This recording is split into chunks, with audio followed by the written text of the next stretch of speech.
Maliek Blade. This week's guest is District Court Judge Ashley Parker Dunston. How are you doing today? I'm well, Malik. How are you? I'm doing good. I'm glad to have you here. As I stated before, Ms. Parker Dunston is a district court judge based out of North Carolina. What district are you in? So I'm in the 10th Judicial District, which encompasses Wake County, which is where Raleigh, the capital city of North Carolina, is. So it's our largest county. Got it. Okay.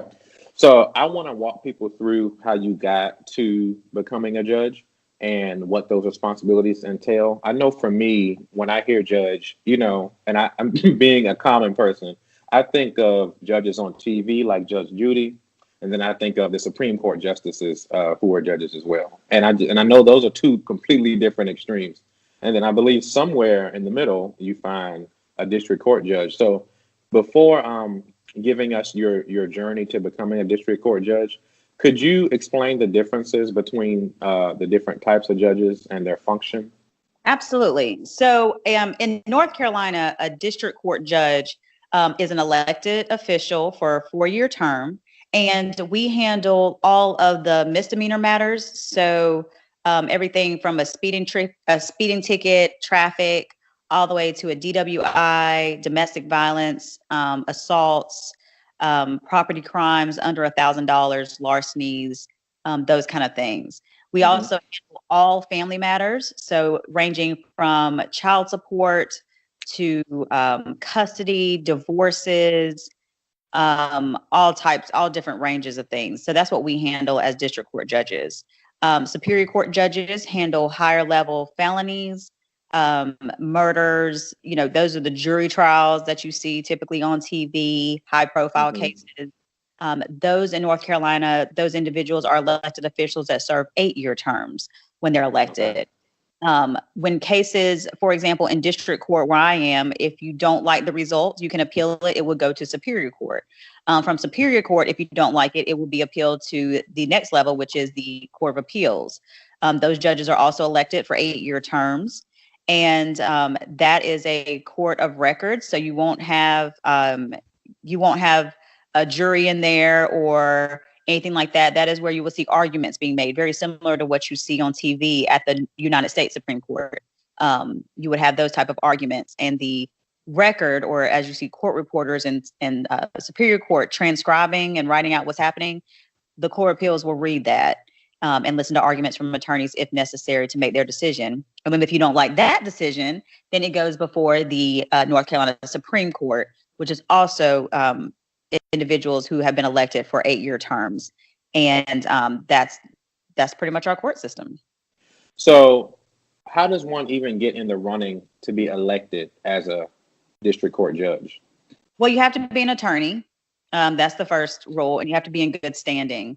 I would say that most people would practice at least a minimum of 5 years before kind of branching out there.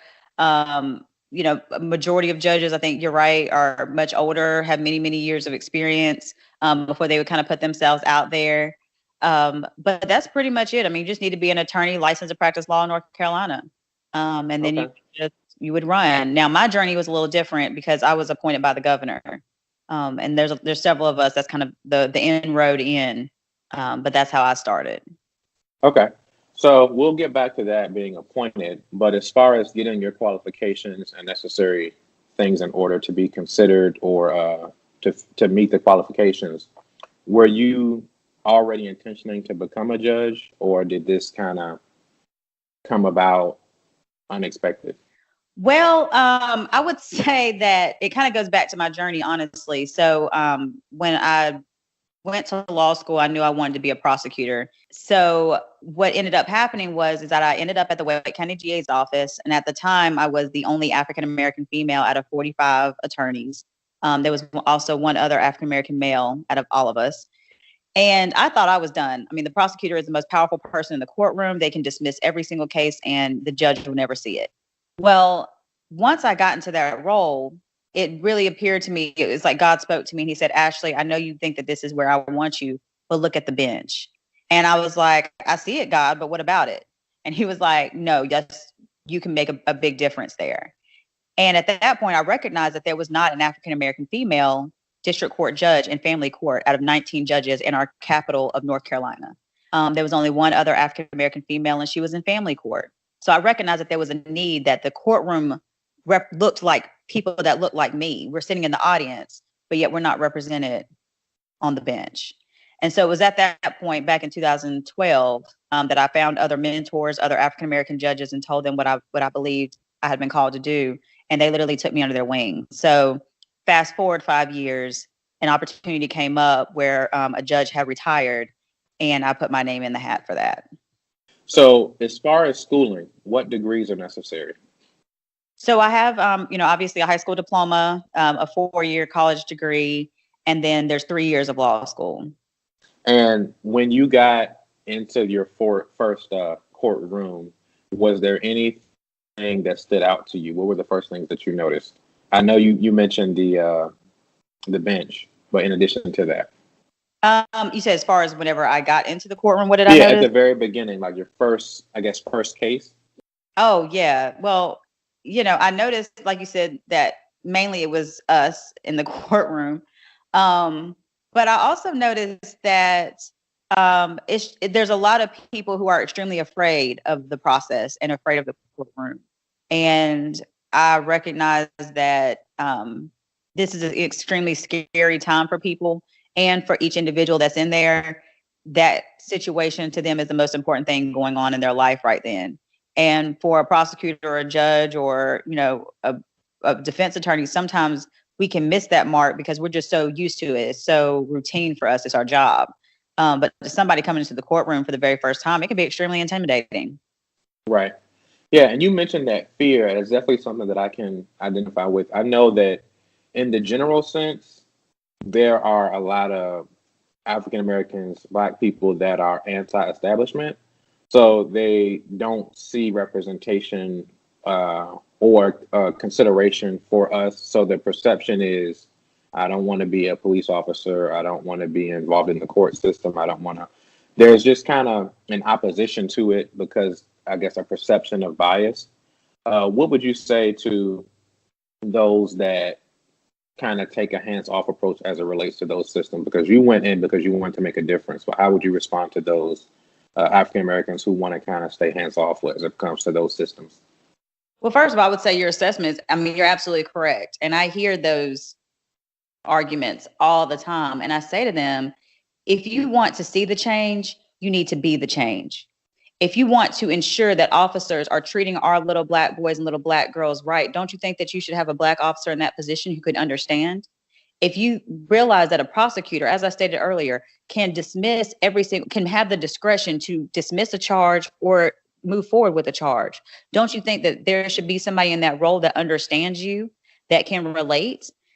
Same thing with the judge. Don't you think that there needs to be somebody in that role that understands the dynamics of the Black family whenever they're determining what the custody arrangement is going to be in this situation? Or, for example, in my case, might have to spend a little bit more time explaining why therapy might be important for this child that's seen his mom and dad fist fight each other and beat each other down. And maybe this child might need a little bit more therapy, but I understand that there's a stigma in the Black community regarding therapy. So I might need to spend a little bit more time with you to explain to you why this is important for the psychological psychological health of our children. All of those are important. Diversity is important everywhere, from the top to the bottom. And we absolutely need to encourage our children to be a part of the system that we should not be in fear of. I mean, I am a huge proponent of going out to schools and doing mock trials with children and, educating them on their rights. Things are not going to change unless we make them change. Definitely. Thank you for speaking to that strongly. So with each case that comes up, and I'm speaking in the general sense now, just kind of as a spectator looking in, we see cases like a Mike Brown, a Trayvon Martin. We see police departments settling after people are killed. They're settling with the family and those things going on. How much of a part would a judge be able to play in making a difference in things like that?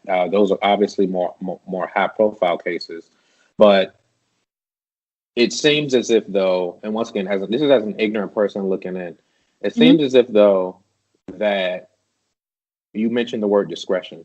It seems as if though we may be working against something that has more power than us. I'm speaking about African Americans. That Mhm. when a certain person is killed, and if the officer did act unjustly, this officer then has a court system and a police department backing him to cover his butt. I know that that's the perception at times, so it seems like an unwinnable battle. So Mm. how would you? What is your perception of that dynamic when the system itself is taking advantage of an individual? Well, I understand that assessment. I understand people that have that assessment. And the way that I would respond to that is that a judge is supposed to be fair and impartial.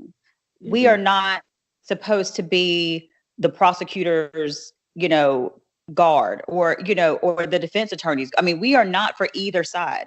Our job is to sit there as a neutral party and to determine based on the facts and to apply the law and to treat everyone, regardless of race, creed, the amount of money they have, gender, sex, or sexual orientation, whatever, that we treat every single person the same and that we scrutinize every single case the same. So if an officer gets up there and says something, it doesn't necessarily mean that we take it as gold, and we shouldn't take it as gold, right? Same Hmm. thing as if a black person comes in front of us, we shouldn't think that, oh, they're lying because they're black. But what I will say is that, is there implicit bias in the court system? Absolutely. We all suffer from implicit bias, and judges do too. And I think that it's important for the public to educate themselves and inform themselves, especially in jurisdictions where we are elected, to come to the courtroom and observe these judges. Observe who you are voting for, because that's where you can make the difference. There are some great people out here who want to make a difference and want to make a change. And we need to make sure that these people are either staying in there or get in there. And there are some people that treat people unfairly and that do, not dole out justice fairly, I think. Absolutely. And those are the times that people need to step up at the ballot box and say how they feel about that person. So I think that it's also on the general public to educate ourselves on the judges that we're electing. And I'm a huge advocate of that, because a lot of people feel like, well, I know who my president is, I know who my governor is, but then when it gets to the end of the ballot, they have no idea who their judges are. And that's a problem. Hmm. Yeah. Are you able to speak about cases that have already closed or that haven't started yet? I can't talk about cases that could Not that you're possibly. involved with. Right. I guess I can't, but I mean, somewhat, yes, depending on what the question is, but we'll see what Okay. happens. So I'll throw it out there and we'll see where it goes. Okay. So one I immediately think of is the situation with Botham Jean. Did you hear about that? This was the African American guy who was in his apartment, and the white female officer entered, and she said she thought it was her apartment and that Yeah. he had invaded, and then she shot and killed him in his apartment.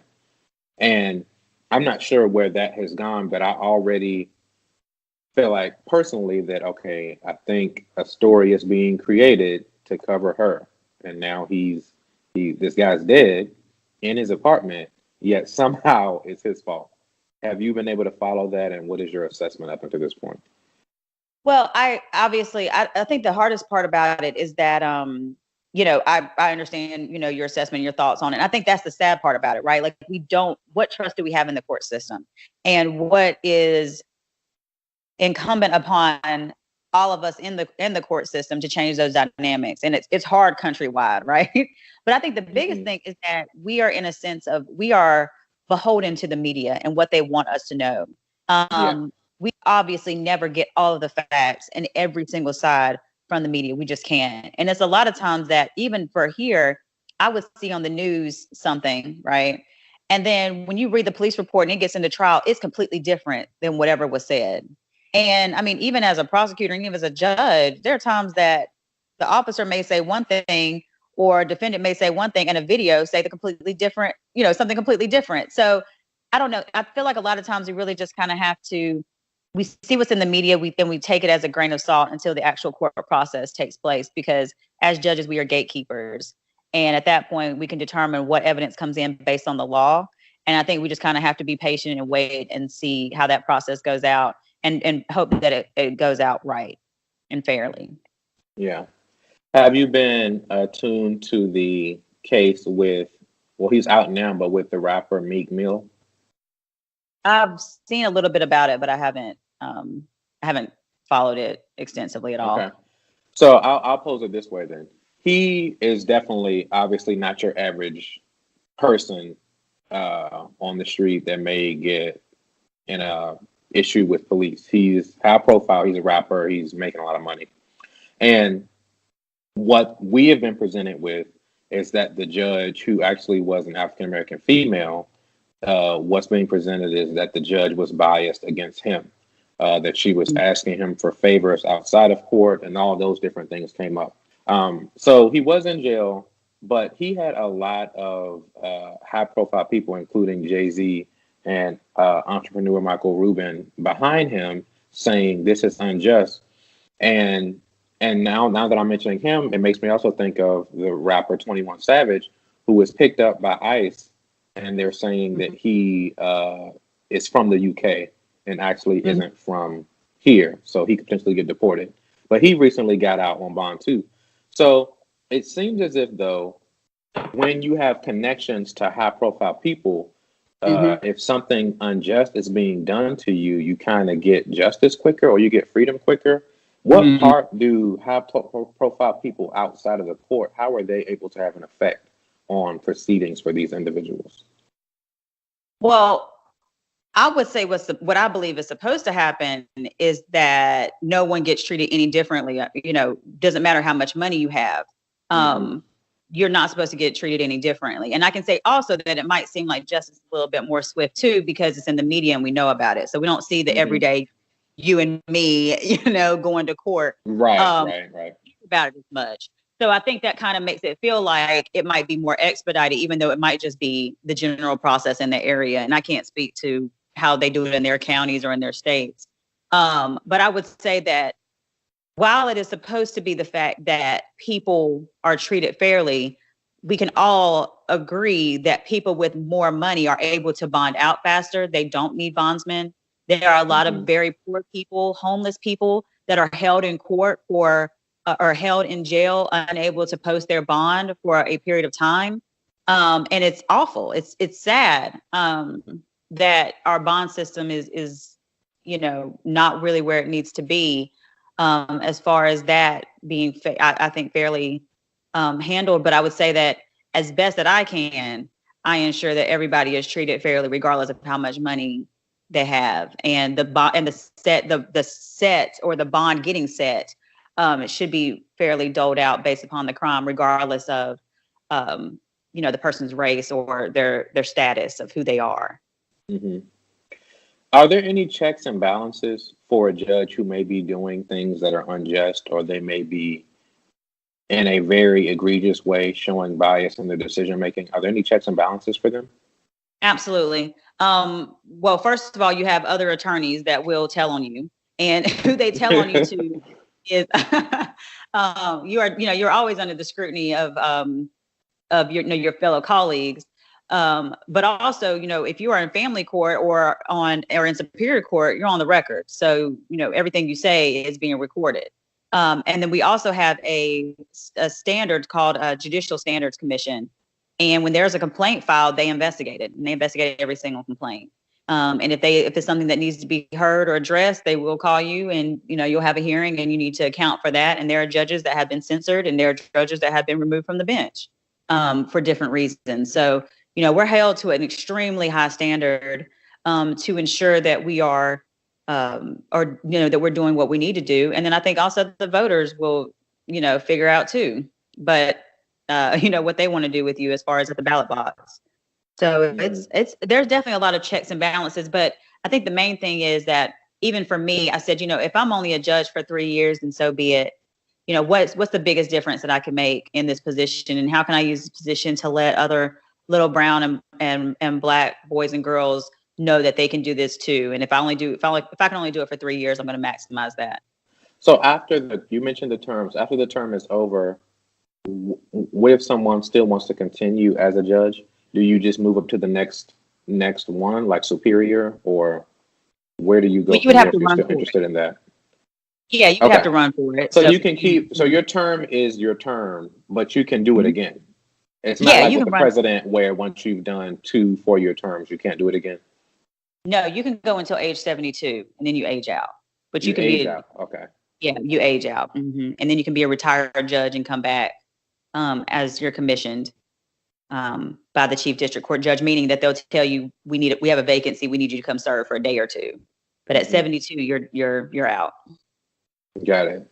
So for someone who may be interested, who may be listening to you and they're like, hey, I have a new perspective on this. That's something I want to pursue. Let's say they're late high school. Where do you think they should start? Well, I would say first, when I was in high school, I wanted to be a doctor. So we see how that panned out.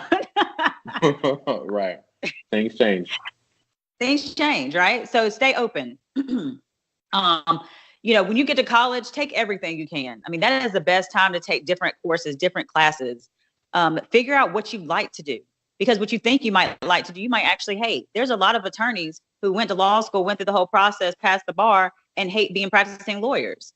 So now they want to be educators, or they want to go get their, master's in business administration and go do something. So you just never know, right? So the first thing I would say is be open. The next thing I would say is, grab mentors. I have mentors throughout every stage of my life. Anything I'm doing, I have a mentor that I look up to, so I don't have to reinvent the wheel.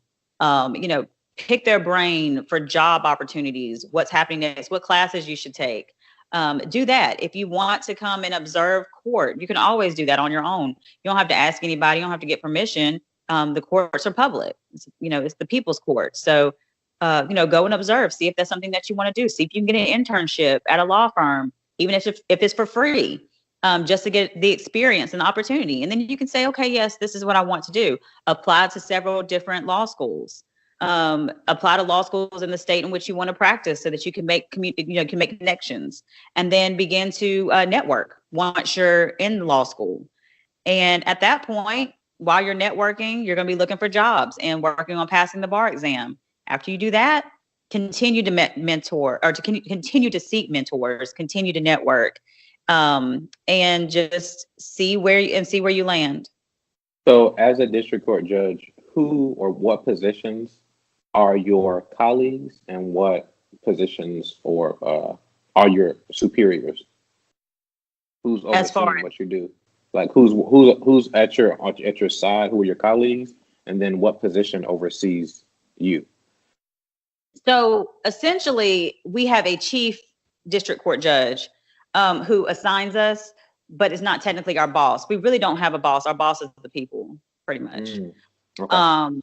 Yeah. So that's the whole point, right? Like, we're not supposed to be influenced by political pressure or by any other undue influence. So we're very independent, essentially. But I have someone who sets the schedule, tells me where I'm going to be, that kind of thing. If I have questions, this is the person that you talk to. The more administrative role, of course. So we have one of that, but the other 18 of us are all on the same level and have the same authority. So we spoke about racial bias, but I want to get to, as far as functioning in your role, have you experienced personally, or do you see any bias toward women in those roles? Absolutely. I tell anybody, I don't care how high up you get, you're going to, if you're a Black female, you're going to feel it. If you're a female, you're going to feel it. If you're a Black male, you're going to feel it. I mean, it doesn't, whatever level you're at, there's going to still be those issues. So absolutely. I actually wrote a piece about sexism in the courtroom. And, I've been in as a prosecutor and as an assistant attorney general, traveling the state. I've had judges ask me, am I a secretary? Am I such and such a secretary? No, I'm the attorney here to handle this case. I've been completely ignored. I stood up for calendar call one time, and an attorney said to the judge that the attorney general's office didn't send anybody. And I'm standing right there.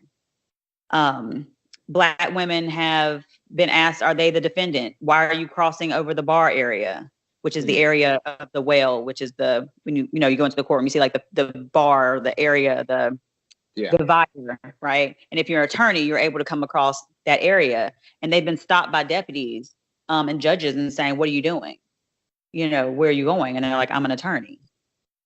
I've been asked as I travel the state, for my bar card, meaning that's a little card that has my state bar number on it to show that I'm an attorney. And they were asking me for that but they weren't asking maybe the white male attorneys that were coming in before me.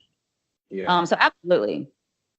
So what outside of the court role, because as you mentioned, the terms do end. The attorney side of things, what does that look like as far as the areas that you practice in? So before I was a prosecutor, so I did criminal work, focused on misdemeanors, traffic. So I was practicing in the very same courtroom that I'm now presiding over. And I also handle juvenile matters, which are children under the age of 16. That's now changing to children under the age of 18, beginning next year. And so that was definitely my heart. I mean, when we talk about our children, especially our little Black boys and girls, I mean, that is the courtroom where the biggest difference is made. And so that's definitely my heart. And then I left there and went to the Attorney General's office, where I represented the Division of Motor Vehicles, where mainly I would handle licensing issues, and I would handle those in Superior Court. And so I did that for 5 years before I was appointed. Total 5 years between the DA's office and the Attorney General's office. So I was 30 when I was appointed to the bench, 24 when I started practicing. Could you describe the type of character or mindset that's needed when practicing as an attorney? Because once again, that I think from what I can see, there's a level of freedom that comes with it, that if someone isn't disciplined, they could find themselves not technically practicing because they're not motivated. So could you speak to how the type of skill set that's needed to sustain yourself as an attorney? Oh, absolutely. Because it's not a proper job, it's not the typical setup 9 to 5. No. I mean, I tell anybody, I'm like, a doctor needs a lawyer, right? I mean, it's extremely important. And you're right. I mean, the number one thing is discipline. I mean, for me, I went straight through from undergrad to law school, and that was a huge adjustment. Just in the type of curriculum you're studying and the way that law school literally changes your mind and the way that you work. I mean, I can never turn off being a lawyer. I'm probably get on my husband's nerves because I can never, I'm always like, liability. He's like, stop. Liability. Liability. My son's running around and I'm like, get him. I'm just always freaking out and thinking about cases that I've read and circumstances, and won't even ride a roller coaster anymore. Like, I'm done.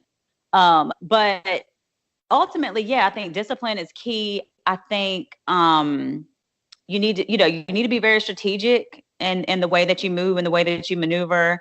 You need to be extremely confident. You need to know that you are capable. And I think that's something for brown and Black folks anyway, is to make sure that, we know that we are able, that we are smart enough, that we are competent enough, that we would not be intimidated in these settings. I think that's something that was always super important for me. And at the same time, to remain humble, right? Because at any point, you can end up on the other side. At any point, you can lose your bar license. For me, at any point, we are all just one decision away from being in that courtroom as a defendant. And so I think it's just a balance of all of those methods. And really, I would say to any student or anyone who's even thinking or considering law school, don't do it for the money because it's not worth it. Do it because you want to help people, and do it because you want to make a difference. And I think that should be everybody's philosophy in life and whatever you decide to do. So I want to kind of get into your world, and of course, let me know how much you can and cannot share. But I know that it's a world that some of us may not be familiar with, and we may not know exactly certain things that go on within the court system. So if you could, what is the weirdest case that you've come across related to family? I had a case where it was a mom and a dad, and the dad was basically attempting to hold the mom in contempt of court because she did not follow the custody arrangement to let him have his daughter every other weekend. And so what ended up happening was she was getting ready to testify, and she said, my name is such and such. I'm the mother of this little girl. He's the father of this little girl, and we're brother and sister. And I said, what? And I went country, and I said, what'd you say? And she was like, you heard me. And the attorney said, Judge, do you need her to repeat that? And I said, no, please don't. Right. And, Wow. Dawn, every day, I mean, sometimes I feel like I'm on the Judge Ashley show. I mean, it is the stuff I hear is out of, it is just wild. And there's so many days that, it's draining some days, Yeah. especially in family court, because in family court, I recognize I'm like, oh my God, this is why our children are on the criminal side, right? This is why our children are in criminal court because of what's happening in the home. Like the parents are now showing me what the problem is. And it's so eye-opening. And there's times like one day I had 4 moms lose custody of their children. And I just came home and I held my 3-year-old baby and I just cried. Yeah. It's just so difficult. And then there's those times that are just inspirational. And, they come back and they're like, thank you, Judge. What you said really made a difference. Or me and my children are having a great relationship now. Thank you for putting me into anger management or mental health. I was going to say, could you share a time where the proceedings of the case or the aftermath gave you hope? Oh, absolutely. I mean, that happens frequently too. I mean, like there was a time I had a gentleman in child support court. I think he probably had 7 kids and, he and the mom are going back and forth. He's not paying anything, all that kind of stuff. And I just, had a heart to heart with him. And I was like, come on, young man, he's a Black man.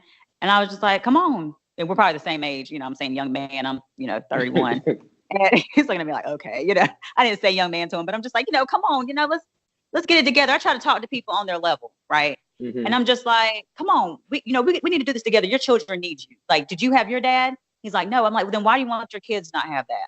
Right.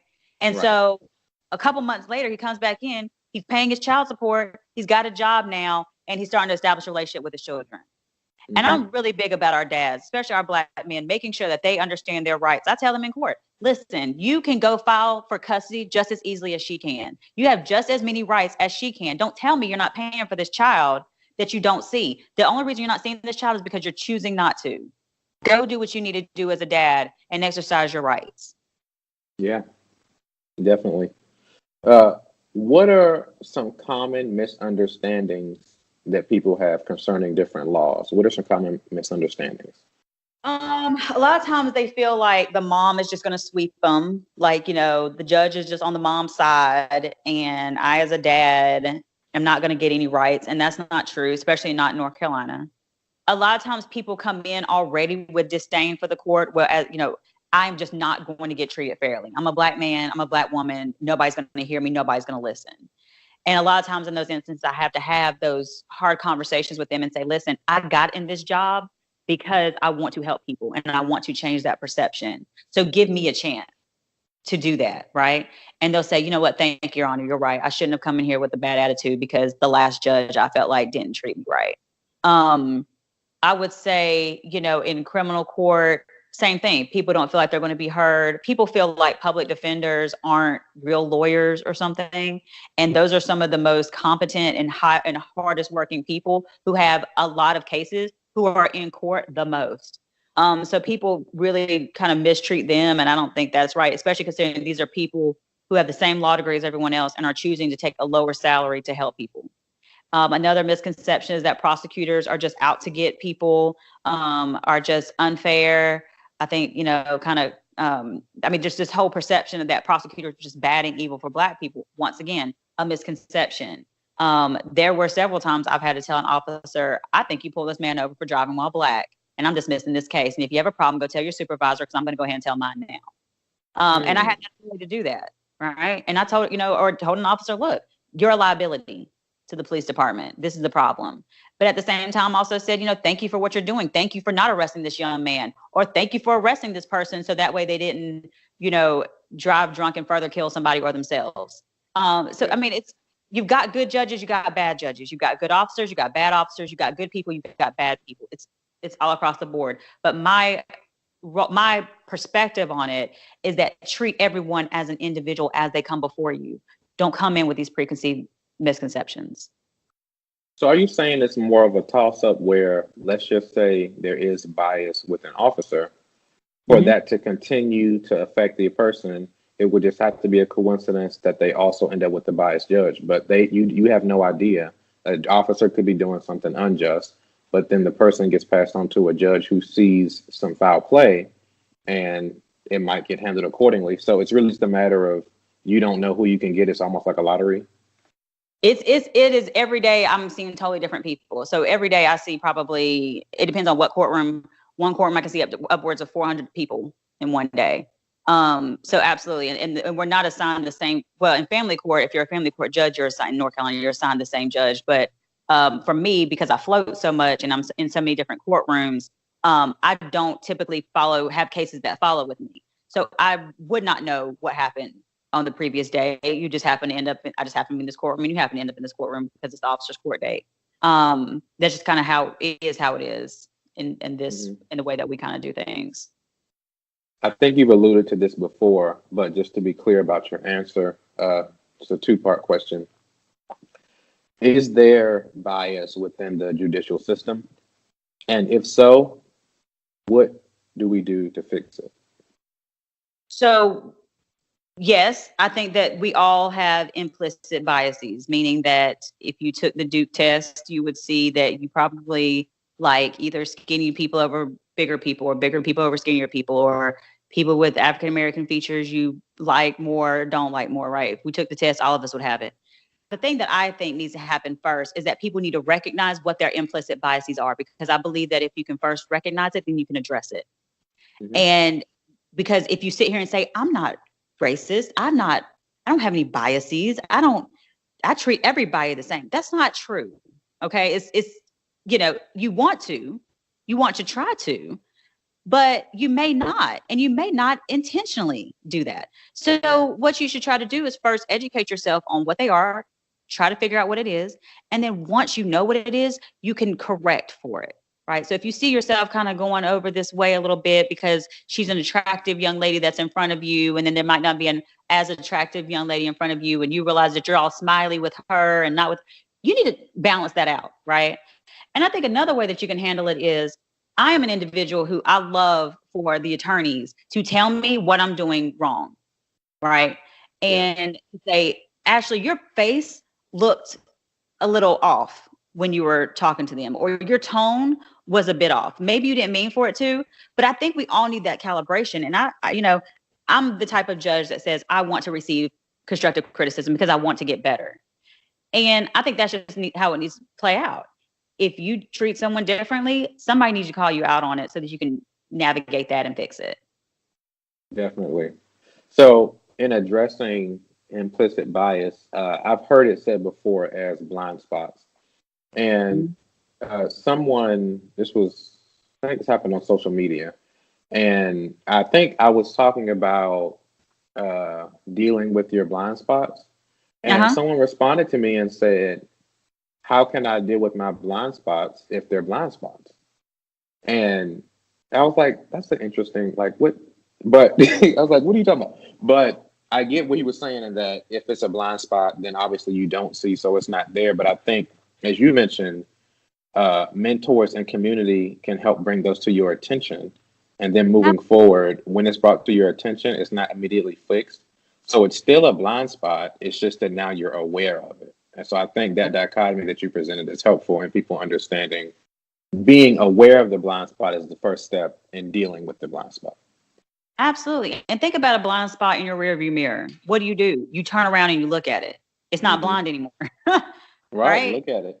You look at it. You turn around, but before you merge into that lane, yes, your mirror might say one thing, but you're going to turn around and look and see if there's actually still a car there. And therefore you've eliminated your blind spot. I mean, there's so many ways that we can become more self-aware, that no, we're not perfect by any means, but we can move forward and try to figure out ways to read and educate ourselves on and take tests and figure out more about our personalities, that, like you said, we could definitely make ourselves aware of our quote unquote blind spots. Yeah. Well, in closing, is there anything that you just, and I'm making this as broad as possible so you can take it whatever direction you want, with your own personal life experiences, with what you know, your own personal wisdom, with what you've seen in court, and with what your goals are, what are some things you think need to be said? If of course, we don't have that wide of listenership for the whole country, but if you were speaking to the country, what would you say?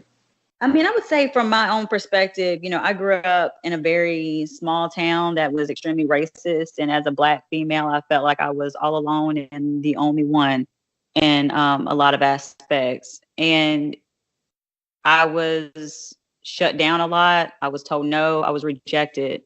And I think that when you know who your God is, when you know what He's called you to do, you keep moving forward. And there are a lot of hard times, there's a lot of hard nights. But you stay steadfast in what you're called to do. And when the doors get shut, you know a better one and you trust that a better one is going to open up for you. And I'm a living testament to that. And I don't know what's next for me. I'm, just moving forward and just trying to do the best job that I can do. But I think that there's always room for all of us to grow. There's always room for us to improve. But it really just takes us beginning with loving each other. And I think that if you love people, then the right things will happen for you. That's it. So for those that want to learn more about you or connect with you, how do they do that? Yeah, they can visit my website, www.judgeashley. That's ASHLEIGH. I spell it like Raleigh. Judgeashley.com. Got it. Well, thank you for your time. I appreciate your input. This is Maliek Blade, and that was Guest Who.